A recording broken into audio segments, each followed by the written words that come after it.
Picture this: 80,000 pounds of steel, cargo, and momentum hurtling down a mountain pass. The driver taps the brakes.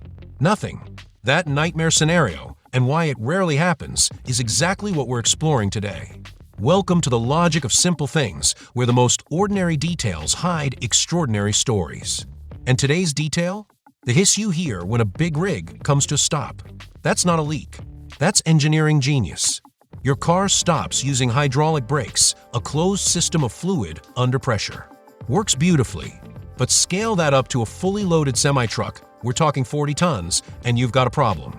Hydraulic systems have a fatal flaw. One leak, and you lose everything.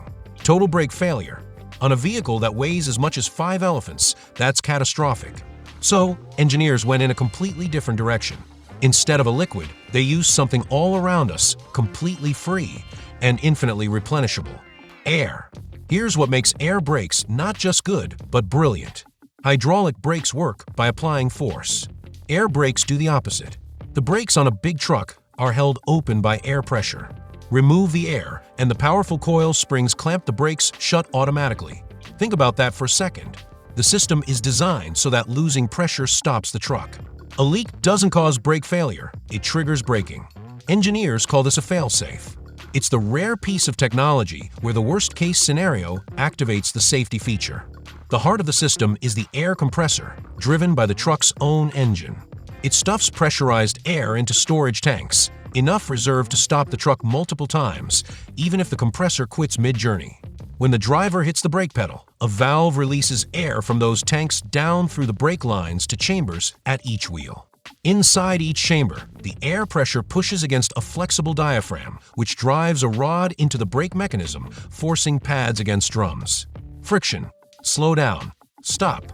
And here's the elegant part: the harder you press, the more air flows, the more force applied.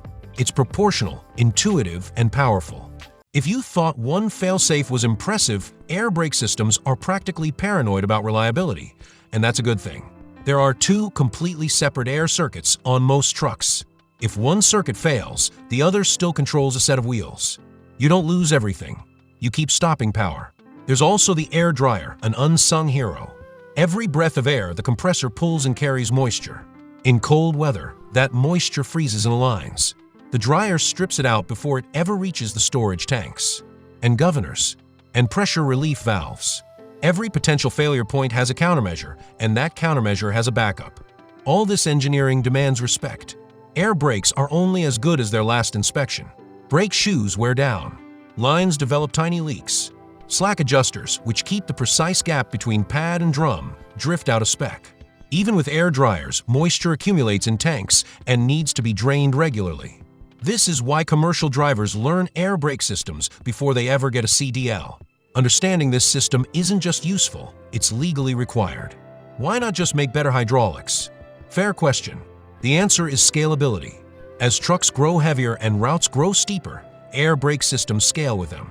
Bigger tanks, additional circuits, higher pressure, the architecture adapts. You're not tearing out the whole system, you're building on a proven foundation. And that foundation has been refined for over a century, dating back to George Westinghouse, who first applied compressed air to stop runaway trains in the 1800s. That same core insight, let lost pressure trigger the brakes, lives in every big rig on the road today. So the next time a semi eases to a stop beside you at a red light, listen for that exhale of air. That's not a waste. That's the sound of physics working exactly as intended, decades of engineering expressed in a single breath. Thanks for watching. Got a suggestion for our next episode? Drop it in the comments. Like, subscribe, and stay curious. The smallest things always have the biggest stories.